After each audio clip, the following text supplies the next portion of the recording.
തകഴി കുന്നുമലിലെ നവജാത ശിശുവിനെ കൊന്നു കുഴിച്ചിട്ടതായി സംശയം. സംഭവത്തിൽ 2 പേരെ പൂച്ചാക്കൽ പോലീസ് അറസ്റ്റ് ചെയ്തു.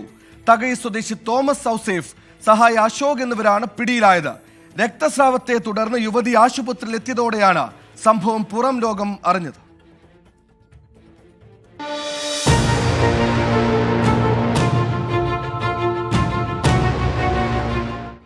നവജാത ശിശുവിനെ കൊലപ്പെടുത്തി കുഴിച്ചിട്ടുവെന്ന് സംശയിക്കുന്ന കേസിലാണ് 2 പേരുടെ അറസ്റ്റ് ആലപ്പുഴ പൂച്ചാക്കൽ പോലീസ് രേഖപ്പെടുത്തിയത്.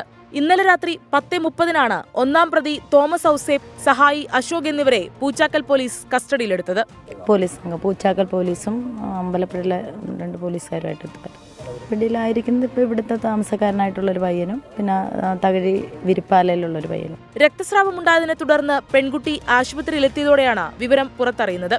കുഞ്ഞിനെ അമ്മത്തൊട്ടിൽ ഉപേക്ഷിച്ചു എന്നാണ് പെൺകുട്ടി ആദ്യം മൊഴി നൽകിയത്. മൊഴിയിലെ വൈരുദ്ധ്യം ശ്രദ്ധയിൽപ്പെട്ടതോടെയാണ് ആശുപത്രി അധികൃതർ പോലീസിൽ വിവരമറിയിച്ചത്. പോലീസിന്റെ ചോദ്യം ചെയ്യലിൽ കുഞ്ഞിനെ തന്റെ ആൺ സുഹൃത്തിന് കൈമാറിയെന്ന് യുവതി മൊഴി നൽകി. പ്രതിയുമായി 1.5 വർഷം നീണ്ട ബന്ധമുണ്ടായിരുന്നുവെന്നും പെൺകുട്ടി മൊഴി നൽകി. അറസ്റ്റിലുള്ള പ്രതികളെ കുഞ്ഞിനെ കുഴിച്ചിട്ടുവെന്ന് സംശയിക്കുന്ന സ്ഥലത്തെത്തിച്ച് തെളിവെടുപ്പ് നടത്തും.